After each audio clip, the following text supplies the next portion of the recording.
Bienvenue dans les énergies du lundi 17 mars avec le tarot manga traditionnel. Alors vous le voyez, je suis toujours par terre dans mon Airbnb, donc il y a un petit peu d'ombre, j'essaie de ne pas en faire de trop, mais bon, on fait avec les conditions qu'on a. J'ai mis mon micro pour avoir un meilleur son, j'espère que ça ira mieux. Allez, c'est parti pour le mélange. Bien, les cartes sont mélangées. Que nous réserve la coupe ce lundi? Nous allons découvrir ça tout de suite. 5 de bâtons. 5 de bâtons qui poursuit un petit peu. Et 10 de coupe. Alors, deux énergies presque opposées, j'ai envie de dire. D'un côté, on a cette énergie de feu, cette énergie de bâton, de lutte, de devoir toujours montrer qui l'on est, de devoir s'imposer un petit peu par la force. Euh, voilà, montrer qui on est absolument. Et on voit avec ce valet de bâton et le roi de bâton, donc vraiment beaucoup d'énergie de feu ici pour se débattre, sortir de situations compliquées et pouvoir renaître et enfin prendre les rênes de son destin, mettre les plans à exécution parce que à force de montrer ce qu'on vaut, on a surtout appris plutôt à avoir beaucoup d'expérience qui nous amène à mettre les choses importantes au premier plan, entre autres la famille, nos proches. Ça nous permet d'être victorieux aussi avec ce 6 de bâton et de rentrer vraiment dans une position plus positive, plus optimiste. On a appris, peut-être à notre dépens, même si ça nous a fatigués, ça a permis de tourner une page et de s'en sortir avec finalement eh bien, les honneurs, avec ce côté très positif, cette victoire. Et puis on met en avant ce qui nous tient à cœur, notre famille, nos amis, nos proches, toute génération confondue. Et ça, j'ai envie de dire, c'est juste très beau. On va aller chercher le tableau. Le tableau est installé. Alors, qu'est-ce qu'on voit ici sur la ligne générale? Alors, j'ai fait une petite erreur, je vous ai fait un tirage un peu plus long. Tirage comme le week-end, c'est pas grave, hein, ça arrive. On va quand même le faire. Alors, l'as de denier, on nous parle d'un cadeau, un cadeau que la vie nous fait ce lundi, qu'il faut attraper à pleine main pour pouvoir en profiter. Alors, ce cadeau, quel est-il? Parce qu'on voit derrière l'ermite, ce cadeau, c'est l'apprentissage des choses qui sont importantes pour nous. C'est tout ce qu'on a pris comme leçon, c'est tout ce qui nous a été presque imposé. Alors, vous le savez, il y a eu la pleine lune le 14 en Vierge. On en a pas mal parlé. Et donc, ce qui se passe avec la Vierge, c'est qu'on réorganise, on lâche l'ego, on réfléchit, on modifie, on structure autrement sa vie. Et là, vraiment, c'est un peu ça qu'on voit. On a le cadeau de la vie, celle de profiter de nos proches, de profiter de ce qu'on aime, de ce qui est important pour nous. Et on voit qu'en plus, on prend ça avec sagesse, avec recul. On prend le temps aussi de savourer ces instants, de les oui, d'apprendre de ces instants, de découvrir tout ce que nos proches peuvent nous apporter comme sagesse, comme connaissance. On prend le temps, on savoure ces moments. C'est presque comme si on redécouvrait tout ce qu'ils peuvent nous apprendre. Alors que l'on était dans l'ombre, c'est peut-être les personnes les plus proches de nous, celles qu'on ne voyait pas arriver, qui vont allumer cette lumière pour nous permettre d'éclairer. euh, j'ai hésité d'ouvrir et d'éclairer, donc ça fait un mot un peu bizarre, mais d'éclairer la sortie, d'éclairer la voie vers laquelle on peut se diriger, certes avec une certaine lenteur qui est représentée ici à la fois par l'ermite et par le pendu, puisque le pendu c'est une action qui est en attente, le temps de la réflexion, le temps que la lumière divine, l'énergie et surtout eh bien, la bonne vibes, la bonne réflexion eh bien, arrive à notre esprit pour pouvoir faire les choses concrètement. L'ermite, c'est pareil, c'est une carte de lenteur. Donc ici, on vous parle vraiment de décélérer les choses. C'est vrai qu'on a beaucoup accéléré, on a vu du bâton, donc on a peut-être mis beaucoup d'énergie, Et on se dit, attendez, cela dit, avant de... Peut-être qu'on va devoir réaccélérer hein, en cours de semaine. Ça, c'est tout autre chose. Mais on voit tout de même que, déjà, ermite, pendu, grande prêtresse, pardon, et jugement. Il y a quand même 4 arcanes majeures, c'est pas rien. On a vraiment une action qui se fait sur la lenteur, sur la durée, et vraiment pour un changement d'énergie, pour un changement de vision, probablement plus sage, plus en accord avec probablement avec qui on est. Une introspection profonde pour sortir peut-être aussi d'un état où on n'était pas forcément bien, parce que l'ermite, il y a un petit côté solitude, un petit côté parfois même un peu déprime qui n'est pas super agréable. Mais on va aller voir, bien entendu, tadam, le mémo tarot. Vous le connaissez maintenant. Donc, notre ermite avec le pendu. Eh bien, que nous disent-ils ensemble? Alors, chariot, pendu. Ah, il est là.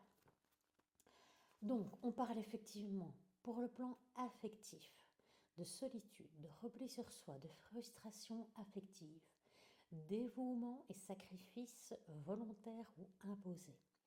Sur le plan pro, sacrifice, blocage, découragement dans les activités professionnelles, matériel, difficultés financières avec des restrictions qu'on nous impose.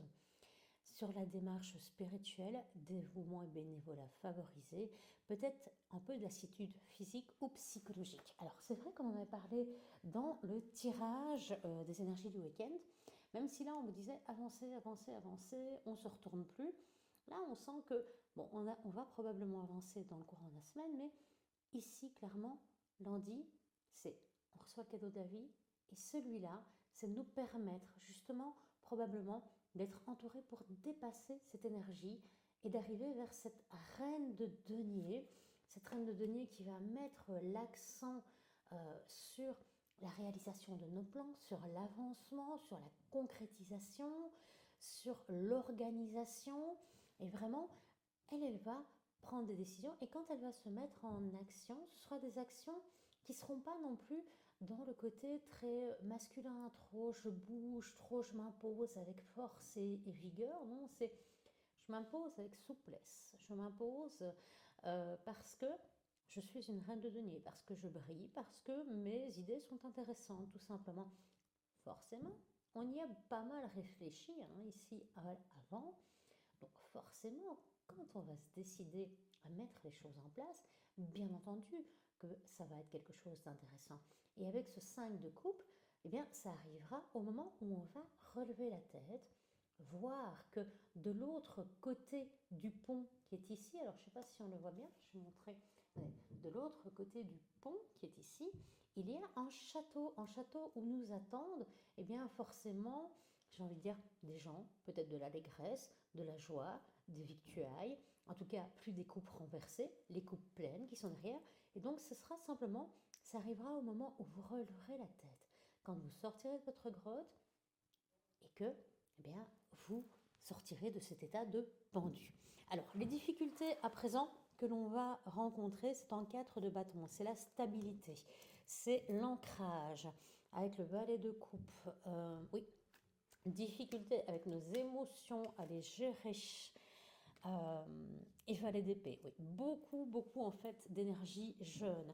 D'énergie là, on stagne un petit peu sur le 4 de bâton, on n'arrive pas à créer quelque chose de solide, à quelque chose d'ancré, parce que on veut aller, voilà, c'est ce côté valet de bâton, c'est je vais trop vite, sans réfléchir, je tranche, j'y vais, j'ai plein de choses à apprendre, eh bien tant pis, c'est pas grave, je les apprendrai plus tard, parce que j'ai envie. Et le valet de coupe, en fait, il fait en sorte qu'on va s'éparpiller. On va pas y aller avec l'ermite et le pendu, en sagesse et en calme. Non, on va y aller vite.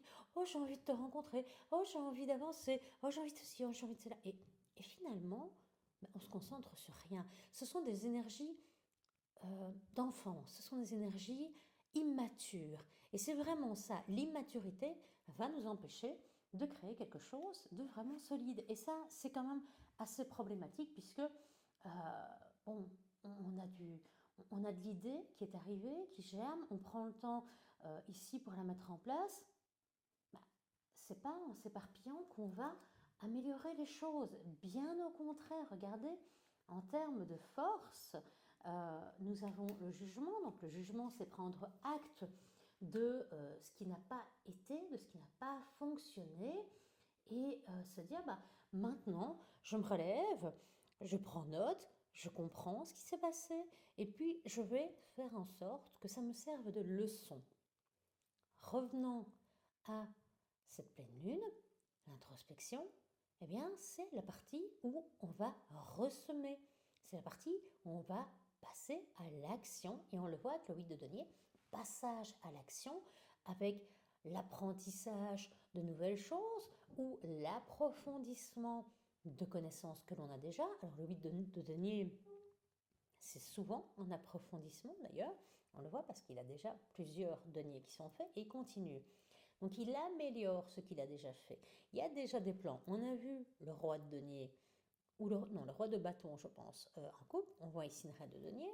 Là, le 8 de denier nous dit que sur le plan matériel, on va apprendre, on va encore s'expérimenter pour pouvoir faire en sorte, et bien ici 3 d'épée qui est sur la partie positive, 3 d'épée, bien faire en sorte que l'on soit justement plus en accord avec soi-même, avec eh bien, son mental, mais aussi avec ses émotions, contrairement à ici où on est totalement dispersé, où on ne crée rien d'ancré et de stable. Ici, on apprend de l'expérience pour ne pas être blessé, pour justement être solidement ancré et ne pas se laisser avoir, comme quand on nous fait une petite remarque et puis on perd un petit peu eh bien, de sa superbe, ou bien on perd pied tout simplement, son flegme, juste parce que bah, peut-être on manque de savoir, peut-être qu'on manque d'assurance en soi, mais tout ça, ça vient avec l'apprentissage, l'expertise, l'expérience et surtout la connaissance et la reconnaissance de ce qui n'a pas été et de nos actions antérieures qui finalement, eh bien, bah, n'ont juste pas fonctionné. Donc, ce sont des leçons de vie, tout simplement. Et la grande prêtresse vous dit, suivez votre voix intérieure. Écoutez votre sagesse. Vous savez ce qui est bon pour vous. Vous savez ce qui vous anime. Vous savez, votre corps, votre cœur, il vous parle. Et il vous dit les choses. Le roi de coupe, il reste stable dans toutes les situations. Bonne, mauvaise, difficile, facile. Quelle que soit la situation, il reste stable. Même quand les eaux sont tourbillonnantes autour de lui, il ne bouge pas. Il est assis sur son trône et il n'en tombe jamais. Parce qu'il sait s'écouter, il sait placer ses actions au bon moment avant que bien, toutes les émotions nous débordent, avant que bien, ça n'aille trop loin. Mais pour ça, il faut s'écouter. Il faut écouter notre voix intérieure, notre sagesse intérieure et savoir dire stop. Parce que notre but, c'est d'aller mieux, de mettre toutes nos forces dans une même direction, celle qui est la nôtre, celle du mieux-être, celle de l'énergie retrouvée, de l'avancement et finalement de soi, de ce retour à soi. Et quelque part, la grande prêtresse, elle attend que ça. Mais il va falloir tout simplement, on vous propose ici, eh bien, tout simplement de diriger votre attention vers vous, vers vos émotions, vers votre petite voix intérieure pour comprendre et savoir quelle direction prendre. En vous écoutant, vous saurez faire face, ne pas vous laisser déstabiliser, rester parfaitement ancré et prendre la bonne direction parce que vous savez, vous saurez, vous connaîtrez. Alors, coupe finale. La force, encore une arcane majeure avec le 9 d'épée. Donc, on vous propose ici vraiment d'apprendre à vous maîtriser, d'apprendre le contrôle de vous-même. Votre potentiel est illimité pour tourner la page et avancer. Hein.